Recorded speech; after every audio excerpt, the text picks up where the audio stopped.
ನಾಗರಾಜ್ ಯಾದವ್, ಸೌಜನ್ಯ ಹೋರಾಟ ಆದಂಗೆ ಆಗ್ಬಿಡುತ್ತೆ. ಈಗ ಕಾನೂನಿನ ಪರಿಧಿಯೊಳಗೆ ಇದನ್ನು ತೆಗೆದುಕೊಂಡು ಹೋಗೋದಿಲ್ಲ. ವೇದಿಕೆ ಭಾಷಣಗಳು, ಪತ್ರಿಕಾ, ನಾವು ಹೋಗೋದಿಲ್ಲ ಅಂತ ಹೇಳೋದಿಲ್ಲ, ಸಮಾವೇಶ ಹೋಗೋದಿಲ್ಲ ಅಂತ ನಾನು ಹೇಳೋದಿಲ್ಲ. ಇವೆಲ್ಲವೂ ಕೂಡ it's subject to the law itself. Nobody can be beyond law. Even ಈಗ election commission also is formed under the law itself. ಅವ್ರ ಕಾನ್ಸ್ಟಿಟ್ಯೂಷನ್ ಪವರ್ ಕೊಟ್ಟಿರೋದು ಕೂಡ ಕಾನೂನುಬದ್ಧವಾಗಿ ಕೊಟ್ಟಿರ್ತಕ್ಕಂಥದ್ದೇ.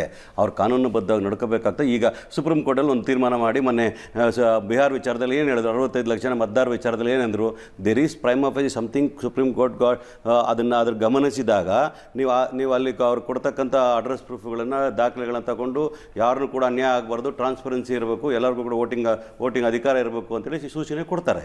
ಯಾಕೆ ಕೊಟ್ಟರೆ ಹೇಳಿ?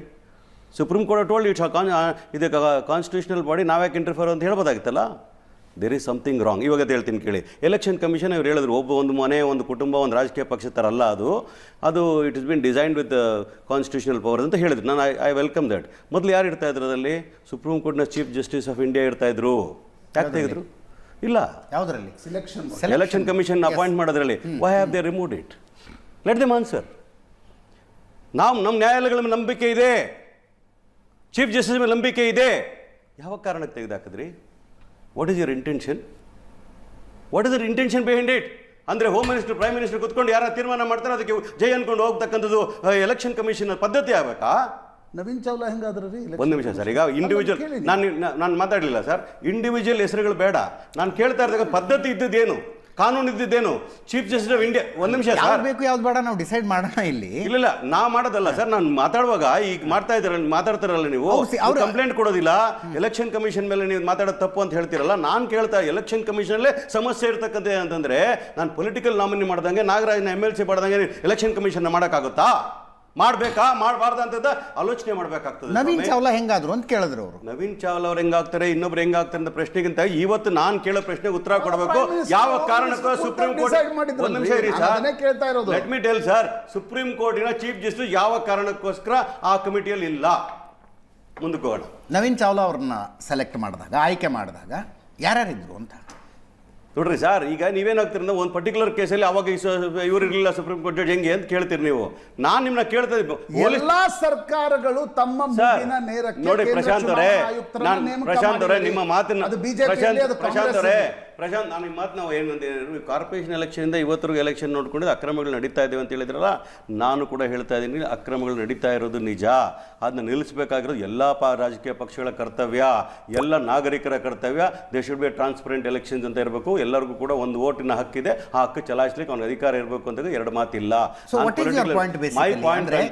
ಸುಪ್ರೀಂ ಕೋರ್ಟ್ ನ ಮುಖ್ಯ ನ್ಯಾಯಮೂರ್ತಿಗಳು ಇಲ್ಲದೆ ಚುನಾವಣಾ ಆಯುಕ್ತರ ನೇತೃತ್ವದಲ್ಲಿ ನಡೀತಾ ಇರುವ ಚುನಾವಣಾ ಆಯೋಗದ ಮುಂದೆ ನಾವು ನಿಗದಿತ ನಮೂನೆಯಲ್ಲಿ ಇದನ್ನು ಸಲ್ಲಿಸೋದಿಲ್ಲ. ದಯವಿಟ್ಟು ನನ್ನ ಕಾಮೆಂಟ್ರಿನ ಆಮೇಲೆ ಹೇಳ್ಕೊಳ್ಳಿ, ನಾನು ಮುಗಿಸೋರ್ಗೆ ಹೇಳಿ. ಎಲೆಕ್ಷನ್ ಕಮಿಷನ್ ಬಗ್ಗೆ ನೀವು ಒಂದು ಕಾನ್ಸ್ಟಿಟ್ಯೂಷನ್ ಎಂಪವರ್ಡ್ ಕಮಿಟಿನ ಹತ್ರ ಮಾತಾಡೋದು ಸರಿಯಿಲ್ಲ ನೀವು ಅಂತಕ್ಕಂತ ಹೇಳಿದಾಗ, ಅದಕ್ಕೆ ನಾನು ಹೇಳಿದೆ ಹೇಗೆ ಡೈಲ್ಯೂಟ್ ಮಾಡಿದ್ದಾರೆ ಅಂತಕ್ಕಂತ ಹೇಳಿದೆ. ವಿಚಾರ ಬರೋಣ. ಮಾತಾಡೋದು ಸರಿ ಇಲ್ಲ ಅನ್ನೋ ಮಾತನ್ನು ಇಬ್ರು ಹೇಳಿಲ್ಲ, ದಯವಿಟ್ಟು ಅರ್ಥ ಮಾಡ್ಕೊಳ್ಳಿ. ಸಾಂವಿಧಾನಿಕ ಸಂಸ್ಥೆಗಳು ಪ್ರಾಮಾಣಿಕವಾಗಿ ಕೆಲಸ ಮಾಡ್ತಾ ಇಲ್ಲ ಅನ್ನುವ ಅಭಿಪ್ರಾಯ ಕಳವಳಕಾರಿಯಾದಂಥದ್ದು. This is our point. ಒಂದು ನಿಮಿಷ. ಹಂಗಂತ ಬೇಸ್ಲೆಸ್ ಆದ ಅಲಿಗೇಷನ್ ಮಾಡಿ ಅವುಗಳ ಮೇಲೆ ಅಲ್ಲಿಗೆ ಬರ್ತೀನಿ ನಾನು. ಮೊದಲು ಎಲ್ಲಿ ಡೈಲ್ಯೂಟ್ ಮಾಡಿದ್ರೆ ಅಂತ ವಿಚಾರಗಳನ್ನ ಹೇಳಿದೆ. ತದನಂತರ ಬರ್ತಕ್ಕಂಥ ಈಗ 543 ಕಾನ್ಸ್ಟಿಟ್ಯೂನ್ಸಿಗಳು ಲೋಕಸಭಾ ಕಾನ್ಸ್ಟಿಟ್ಯೂನ್ಸಿಗಳಿದೆ. ಇಲ್ಲಿ 224 ಅಸೆಂಬ್ಲಿ ಕಾನ್ಸ್ಟಿಟ್ಯೂನ್ಸಿಗಳಿದೆ. ನಾವೆಲ್ಲವನ್ನೂ ಕೂಡ ಗಾಳಿಯಲ್ಲಿ ಗುಂಡಸು ಅಲ್ಲಿಗೆ ಅಲ್ಲಾಗಿದೆ, ಈ ಕ್ಷೇತ್ರದಲ್ಲಿ ಇಲ್ಲಿ 28 ಸೀಟು ಎಲ್ಲ ಆಗಿದೆ ಹಂಗೆಲ್ಲ ಹೇಳಿಲ್ಲ ನಾವು.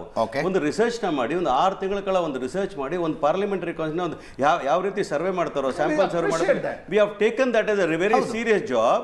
ನಾವು ಅದಕ್ಕಂತೇಳಿ ಜನಗಳನ್ನ ರಿಕ್ರೂಟ್ ಮಾಡಿಕೊಂಡು, ಪ್ರೊಫೆಷನಲ್ಸ್ನ ಇಟ್ಟು, ನಮ್ಮ ಪಾರ್ಟಿ ವರ್ಕರ್ಸ್ನ ಇಟ್ಟು, ಬೂತ್ ವರ್ಕರ್ಸ್ನ ಇಟ್ಟು ಮನೆಗೆ ಹೋಗಿದ್ದೇವೆ. ಮಹದೇವಪುರದಲ್ಲಿ ಹೋಗಿದ್ದೇವೆ. ಉದಾಹರಣೆ ನಾನು ಕೇಳ್ತೀನಿ, ನೀವು ಕೇಳ್ತಿರಲ್ಲ ಪ್ರೂಫ್ ಇದ್ರೆ ಕೊಡಿ ಅಂತ. 10/15 ಇರ್ತಕ್ಕಂಥ ಮನೆಯಲ್ಲಿ 80 ವೋಟುಗಳಿದೆ ಅಂತೇಳಿ ನಾವು ತೋರಿಸಿ ಕೊಟ್ಟಿದ್ದೀವಿ. ನಾವೀಗ ಆಲ್ ಇಂಡಿಯಾ ಇದು ಎಲೆಕ್ಷನ್ ಕಮಿಷನ್ ಆಫ್ ಇಂಡಿಯಾಗೆ ಖಂಡಿತವಾಗ್ಲೂ ಕೂಡ ಸೋಮವಾರದ ಮೇಲೆ ನಾವು ಹೋಗಿ ರಿಟರ್ನ್ ಕಂಪ್ಲೇಂಟ್ ಕೊಡ್ತೀವಿ, ದಾಖಲೆಗಳು ಕೊಡ್ತೀವಿ, ಖಂಡಿತವಾಗ್ಲೂ ಮಾಡ್ತೀವಿ. Will take it a logical and no doubt about it. ನಾನು ನಿಮ್ಮ ಈ ಸಿಂಪಲ್ ಆಗಿ ಕೇಳ್ತೀನಿ, ಒಂದು 150 ಅಡಿ ಇರ್ತಕ್ಕಂಥ ಮನೆಯಲ್ಲಿ 80 ಜನರು ಓಟಿದೆ.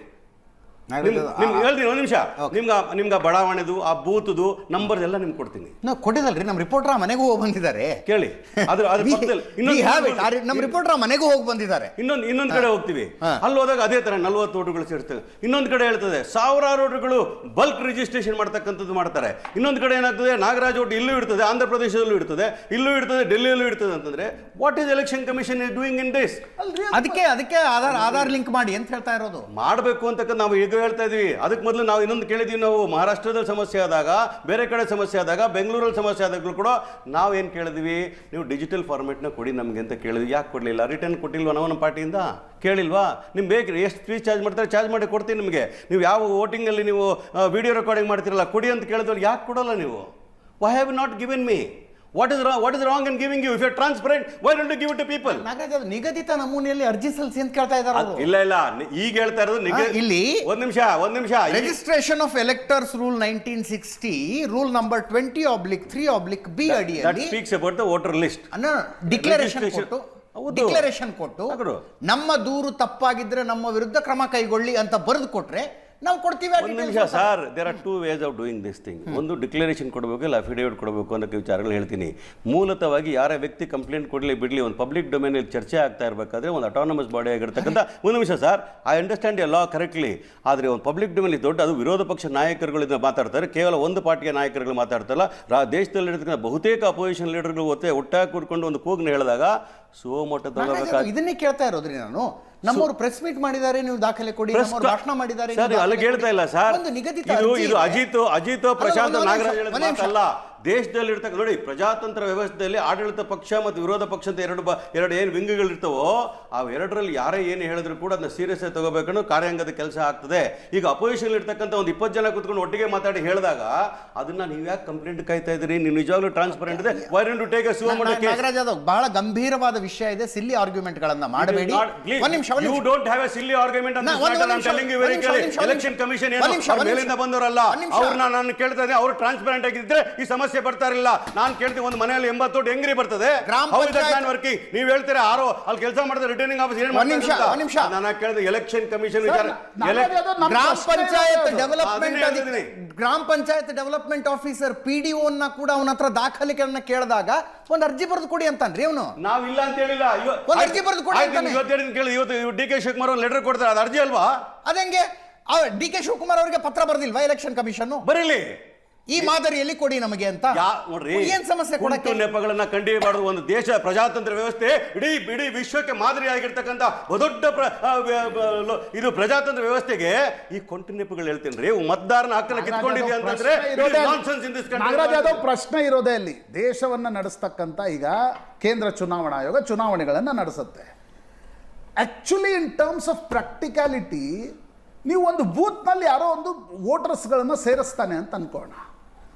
ಆ ಆರೋಪ ನೀವು ದಿಲ್ಲಿಯಲ್ಲಿ ಕುಳಿತಿರ್ತಕ್ಕಂಥ ಮುಖ್ಯ ಚುನಾವಣಾ ಆಯುಕ್ತರ ಮೇಲೆ ಹಾಕ್ತೀರಾ? we are not telling only one particular ಚುನಾವಣಾ ಆಯುಕ್ತರಲ್ಲ. ಹಾಕ್ತೀರಿ ನೀವು? ಕೇಳಿ, ಆ ಡಿಪಾರ್ಟ್ಮೆಂಟ್ ಮೇಲೆ ನನ್ನ ಪ್ರಶ್ನೆ ಉತ್ತರ ಕೊಡಿ. ಲೋಕಸಭಾ ಚುನಾವಣೆ ಇದ್ರು ಚುನಾವಣಾ ಆಯೋಗ ಅಂದ್ರೆ ಈಚ್ ಇಂಡಿವಿಜುವಲ್ ಅಲ್ಲ, ಆಯೋಗದ ಮೇಲೆ ಕಂಪ್ಲೇಂಟ್ ಅಂತಂದ್ರೆ ಯಾರು? ಮಹದೇವಪುರದಲ್ಲಿ ಬಂದು ಈ ಅಕ್ರಮ ಇದೇನ್ ಹೇಳಿದಾರಲ್ಲ ರಾಹುಲ್ ಗಾಂಧಿ, ಪ್ರೈಮಾ ಫೆಸೈ ಒಪ್ಕೊಂಡ್ಬಿಡ್ತೀರಿ ಫಸ್ಟ್. ಅಲ್ಲ, ಅವ್ರು ಕೊಟ್ಟಿರೋ ದಾಖಲೆಗಳನ್ನು ನೋಡಿದ್ರೆ ಮೇಲ್ನೋಟಕ್ಕೆ ಕಾರಣ ಯಾರು? ನೀವು ವ್ಯವಸ್ಥೆನ ಅಥವಾ ನೀವು ಕೇಂದ್ರ ಚುನಾವಣಾ ಆಯೋಗನ? ಇಲ್ಲ, ಅಲ್ಲಿ ಕುತ್ಕೊಂಡು ನಾವು ಡಿಸ್ಕ್ರೆಡಿಟ್. ಅಲ್ರಿ, ಹುಬ್ಬಳ್ಳಿ ಧಾರವಾಡದ ಮಹಾನಗರ ಪಾಲಿಕೆ ಚುನಾವಣೆ ಇರ್ತದೆ. ನಾನು ಹಂಗೆ ನಿಮ್ಗೆ ಹೇಳ್ತೀನಿ, ರಾಜ್ಯ ಚುನಾವಣಾ ಆಯೋಗವೇ ಆ ಚುನಾವಣೆಯನ್ನು ನಡೆಸುತ್ತೆ. ರಾಜ್ಯ ಮುಖ್ಯ ಚುನಾವಣಾ ಆಯುಕ್ತರ ಮೇಲೆ ನೀವೊಂದು ವಾರ್ಡ್ನಲ್ಲಿ ಯಾರೋ ಒಂದು 100 ವೋಟ್ ಜಾಸ್ತಿ ಹಾಕ್ಸ್ಬಿಟ್ರು ಅಂತ ಮುಖ್ಯ ಚುನಾವಣಾ ಆಯುಕ್ತರನ್ನ ಡಿಸ್ಕ್ರೆಡಿಟ್ ಮಾಡಿದ್ರೆ ಮಾಡಿ. ಅಲ್ಲಿನ ಕಮಿಷನರ್ ಯಾರು ಇರ್ತಾರಲ್ಲ, ರಿಟರ್ನಿಂಗ್ ಆಫೀಸರ್, ಅವರನ್ನ ನೀವು ಡಿಸ್ಕ್ರೆಡಿಟ್ ನೋಡಿ. ಕೊನೆಗೆ ಅಲ್ಲಿ ಯಾರು ಕುತ್ಕೊಳ್ತಾ ಅವ್ನ ಕುತ್ತಿಗೆಗೆ ಬರ್ತದೆ. ನಾ ಇಲ್ಲ ಅಂತ ಹೇಳಿಲ್ಲ, ಆದ್ರೆ ನಾನು ಹೇಳ್ತೀನಿ ಕೇಳಿ, ಇವತ್ತು ಹೇಳ್ತೀನಿ ಕೇಳಿ, ಈ ದೊಡ್ಡ ಸಮಸ್ಯೆ ಕೇವಲ ಒಂದು ಕ್ಷೇತ್ರದಲ್ಲಿ ಆಗಿದ್ದಿದ್ರೆ, ಕೇವಲ ಒಂದು ಭಾಗದಲ್ಲಿ ಆಗಿದ್ದಿದ್ರೆ ನೀವು ಹೇಳ್ದಂಗೆ ಬೂತ್ ನ ರಿಟರ್ನಿಂಗ್ ಆಫೀಸರ್ ಕೇಳ್ತೀವಿ. ಆದ್ರೆ ಕೇಳ್ಕೊಳ್ಳಿ ಸರ್, ನಮ್ಮ ಅಪೇರೆನ್ಷನ್ ಏನ್ ಗೊತ್ತಾ ಇರೋದು? ಮುನಿರತ್ನ ಮೇಲೆ ಬಿಜೆಪಿ ಆರೋಪ ಮಾಡಿದಾಗ ಬಿಜೆಪಿ ಅವರು ಮುನಿರತ್ನ ಮೇಲೆ ಆರೋಪ ಮಾಡಿದ್ರು, ಕಾಂಗ್ರೆಸ್ನವರು ಸಮರ್ಥಿಸಿಕೊಂಡ್ರು. ಒಂದು ವರ್ಷದಲ್ಲಿ ಮುನಿರತ್ನರನ್ನು ಬಿಜೆಪಿಗೆ ತಂದ್ರು, ಕಾಂಗ್ರೆಸ್ನವರು ಆರೋಪ ಮಾಡಿದ್ರು, ಬಿಜೆಪಿ ಅವರು ಸಮರ್ಥಿಸಿಕೊಂಡ್ರು. ನಿಮ್ ರಾಜಕೀಯ ಪಕ್ಷಗಳ ಸಮಸ್ಯೆಗಳೇನು ಅಂತಂದ್ರೆ ಕಾನ್ಸ್ಟಿಟ್ಯೂಷನಲ್ ಬಾಡಿಗಳನ್ನ ನೀವು ಯಾವಾಗ ವಿರೋಧ ಪಕ್ಷದಲ್ಲಿದ್ದೀರಿ, ಬಿಜೆಪಿಯವರು ಇದನ್ನ ಮಾಡಿದ್ದಾರೆ, ನಂಗೆ ನೆನಪಿದೆ. ಈಗ ನೀವು ಡಿಸ್ಕ್ರೆಡಿಟ್ ಮಾಡ್ತೀರಿ. ಪ್ರಶಾಂತ್, ನಿಮ್ ಕೈಯಲ್ಲಿ ಇರ್ತಕ್ಕಂಥ ಪ್ರಶಾಂತ್, ಅಧಿಕಾರಿಗಳಿಗೆ ಆ ಕ್ರಮಗಳನ್ನ ಎಸಗ್ತಾರಲ್ಲ, ಕ್ರಮ ತೆಗೆದುಕೊಳ್ಳಿ ಅವ್ರ ಮೇಲೆ. ಪ್ರಶಾಂತ್ ಸರ್, ನೀವು ಹೇಳ್ತಕ್ಕಂಥ ಸಲಹೆಯು ಸರಿ ಇದೆ. ನಾನು ಹೇಳ್ತಾ ಇರ್ತಕ್ಕಂಥ ಅಂದರೆ ಕೇವಲ ಇದು ಮಹಾದೇವಪುರಕ್ಕೋ ಬೆಂಗಳೂರು ಕೇಂದ್ರದ ಪಾರ್ಲಿಮೆಂಟರಿ ಸೀಟಿಗೆ ಮಾತ್ರ ಅಲ್ಲ. ಇದು ಒನ್ ಆಫ್ ದ ಎಕ್ಸಾಂಪಲ್ಸ್ ಅಂತ ಹೇಳ್ತಾ ಇದೀವಿ. ದೇಶದಲ್ಲಿ ಬಹುತೇಕ ರಾಜ್ಯಗಳಲ್ಲಿ you are also part of the system. ಅದನ್ನು ಒಪ್ಕೊಳ್ಳಿ ಹಾಗಾದ್ರೆ. Sir, we are in the system, that's why we are questioning the system to be all right today. You are telling ಒಳ್ಳೆ ಕಥೆ ಆಯ್ತಲ್ಲ. ಸಿಸ್ಟಮ್ ನ ಹೊರಗಡೆ ಇದೀವಿ ಅಂತ ನೀವು ಹೇಳ್ತಿದ್ದೀರಿ. ಇಲ್ಲ ಬರೀ ಕೇಂದ್ರ ಚುನಾವಣಾ ಆಯೋಗ ಅಂದ್ರೆ ಏನ್ರಿ? ಐಸೋಲೇಟ್ ಮಾಡಿ ಮಾತಾಡಕ್ ಬರಲ್ಲ. ಹೇಳ್ತೀನಿ ಕೇಳಿ, ಆಡಳಿತ ಪಕ್ಷದ ಕಾರ್ಯವೈಖರಿ ಯಾವ ರೀತಿ ಇದೆ, ಯಾವ ರೀತಿ ಕಾನ್ಸ್ಟಿಟ್ಯೂಷನಲ್ ಆರ್ಗನೈಸೇಷನ್ ಮಿಸ್ಯೂಸ್ ಮಾಡ್ತಾ ಇರತಕ್ಕಂಥದ್ದು ಎಸ್ಟಾಬ್ಲಿಷ್ ಮಾಡ್ತಾ ಇರತಕ್ಕಂಥದ್ದು which is completely derogatory in nature. Nagaraj Yadav, case of Dhule parliamentary constituency in Maharashtra. Exactly. ಧುಲೆಯಲ್ಲಿ ಏನ್ ನಡೀತು? ನಾನು ಹೇಳ with numbers Prashant, with permission.